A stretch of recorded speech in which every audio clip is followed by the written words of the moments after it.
The old woman leaned closer to me at the checkout counter and lowered her voice just enough so no one else could hear. After your son-in-law leaves, don't sweep the shop tonight. She said it like a warning, not advice, and that was the first thing. That didn't make sense. I had just paid for her entire hardware inventory, new shelves, new tools. Even the security system she had been asking for months, so why would she look at me like I had just walked into something dangerous? I didn't react, I didn't ask questions, I just nodded slowly like it meant nothing, and slid my receipt into my pocket. But inside something shifted.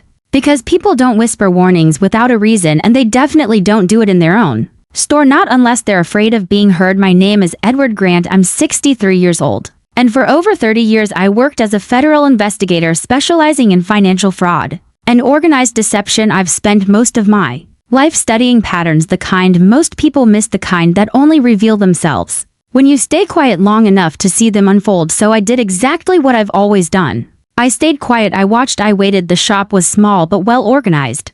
Rows of tools hanging neatly, the faint smell of oil and metal still fresh from the new stock I had paid for earlier that day. My daughter had insisted we help her mother-in-law get back on her feet after the business struggled last year, and I agreed, not because I trusted the situation but because I wanted to understand it better. My son-in-law Mark was already there, leaning casually against the counter, scrolling through his phone like he owned the place, his tone relaxed to relaxed. For someone who had contributed nothing to the store, the detail didn't escape me. He glanced at me briefly, then back to his screen. No greeting, no acknowledgement, just presence. And sometimes presence alone tells you more than words ever could. The old woman straightened up quickly. The moment he moved closer, her expression shifting back to normal as if nothing had happened. But I had already seen enough to know something was wrong. I placed my hand lightly on the counter and asked calmly, "Everything all right here?" She smiled too quickly. "Yes, of course, just tired, long day." Her eyes didn't match her voice, and that was enough for me. Mark stepped between us, slightly subtle but intentional, blocking the line of sight just enough to interrupt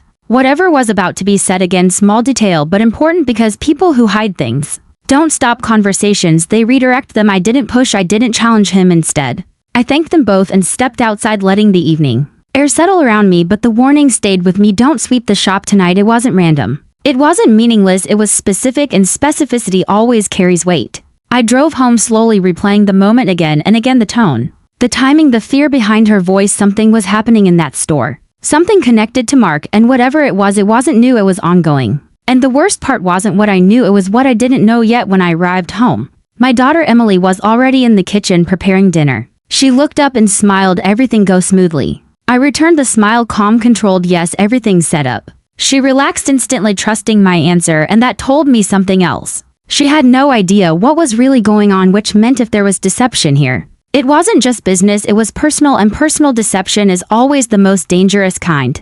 I didn't tell her what the old woman said. I didn't mention Mark's behavior. I simply sat down and listened to her talk about plans for the shop, the future, the improvements, all built on an assumption that everything was finally stable. But stability built on hidden problems doesn't last, it collapses suddenly, and when it does, it takes everything with it. I finished dinner quietly, and later that night, instead of going to bed, I drove back to the shop, parking a block away with the lights off, watching, waiting, because sometimes the only way to understand a situation is to see it when no one thinks you're looking. And as I sat there in the dark, staring at that small hardware store, one thought became clear. That warning wasn't about cleaning, it was about hiding something, and whatever it was, Mark didn't want anyone to find it, and that was exactly why I needed to.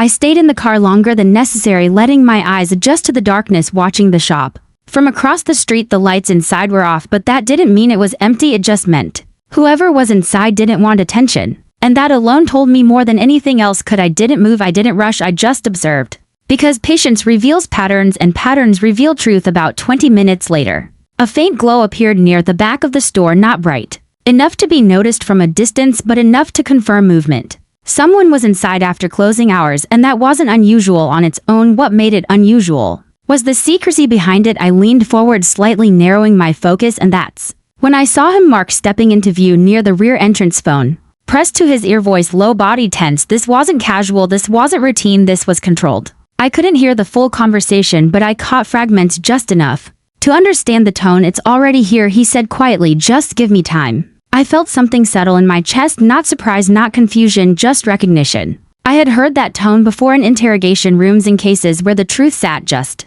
beneath the surface waiting to be exposed, and it always sounded like that careful, measured defensive. Mark ended the call and disappeared back inside the store, and I stayed where I was. Because the worst thing you can do in a moment like that is interrupted. I drove home slowly again, but this time the silence carried weight. Because now the warning made sense. Don't sweep the shop tonight. It wasn't about cleaning. It was about discovery. Something inside that store wasn't meant to be found, not by accident, not by routine, and definitely not by someone who didn't know what they were looking for. The next morning I returned to the shop. As if nothing had changed, same calm expression, same steady pace. Mark wasn't there, just the old woman behind the counter organizing a small set of tools. Her hands moved quickly, like she was trying to stay busy rather than actually being busy. I approached slowly, watching her reaction before saying a word. She looked up, and for a brief moment I saw it again, that same fear from the night before. I didn't waste time. What did you mean yesterday? I asked quietly. She hesitated just long enough to confirm everything, then glanced toward the back room before leaning closer. You shouldn't be here during closing, she whispered. He comes back every night, and he doesn't come alone. That was enough for me. I didn't ask who he was. I already knew what mattered wasn't who it was what they were doing and why she was afraid. I nodded once, then stepped away before Mark could arrive again. Because now I had confirmation. This wasn't suspicion anymore. This was pattern. Over the next few days I built the timeline carefully. Mark visiting late calls at night, financial irregularities in the shop, inventory items being delivered that never appeared on record. Everything pointed in one direction. Hidden movement, hidden transactions, hidden intent. And the more I watched, the clearer it became. This wasn't small. This wasn't accidental. This was structured, controlled, repeated behavior, which meant one thing. It was part of something bigger. Emily noticed the tension, eventually asking if something was wrong. I smiled, the same calm smile I had used for years. Nothing to worry about, I said, and technically that wasn't a lie. Because worry doesn't solve problems, understanding does. And I was getting closer to understanding every day. Then came the moment that changed everything. I checked the shop's delivery logs against the physical inventory and found the discrepancy. Large shipments recorded, but nowhere to be found. Items too valuable to simply disappear without reason. Industrial tools, high demand equipment, things that don't just vanish. They get moved, and when things get moved without record, it usually means they're being redirected. I stepped back slowly, letting the realization settle. This wasn't just theft. It was distribution. Mark wasn't just taking items, he was funneling them somewhere else, and that meant he wasn't acting alone, which brought me back to the one question that mattered most: who was on the other end of those calls? I didn't confront Mark, and I didn't tell Emily, because the moment you expose a plan too early, it changes shape, and I needed it to stay exactly as it was so I could see the full picture. I contacted someone I hadn't worked with in years, a former colleague who specialized in tracking illicit distribution networks. He didn't ask many questions, he just listened, and then he started digging. Within 2 days, he called me back and confirmed what I had already suspected. The items missing from the shop weren't random, they matched a pattern tied to a regional resale network. Equipment moved quietly through small businesses, then redistributed through private buyers. No paperwork, no trace. Clean money made from invisible movement. And Mark was right in the middle of it, but that wasn't the worst part.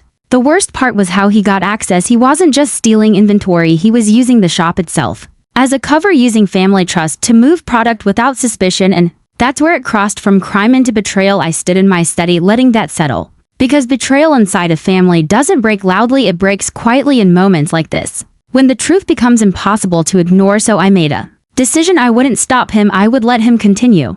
Because the only way to dismantle something like this is to let it expose itself completely. I coordinated with my contact, and we set the plan in motion, tracking shipments, marking items, documenting every movement without interference. Every box, every transaction, every late-night visit became part of the case. Mark thought he was in control, he thought no one was watching. And that belief made him careless, which is exactly what I needed. I even visited the shop more often, speaking casually, asking harmless questions, reinforcing the idea that nothing had changed. And each time I saw the same thing, the same overconfidence, the same quiet urgency, the same pattern repeating itself night after night, until finally we had enough evidence, enough connections, enough proof to end it properly. The final step was simple. We let one shipment go through, a controlled one, fully tracked, fully documented, and then we waited for the exchange location, and when it came, everything aligned perfectly. Mark arrived late, same routine, same behavior. But this time he wasn't alone, and neither were we. The warehouse was quiet when we arrived, the kind of quiet that feels temporary, like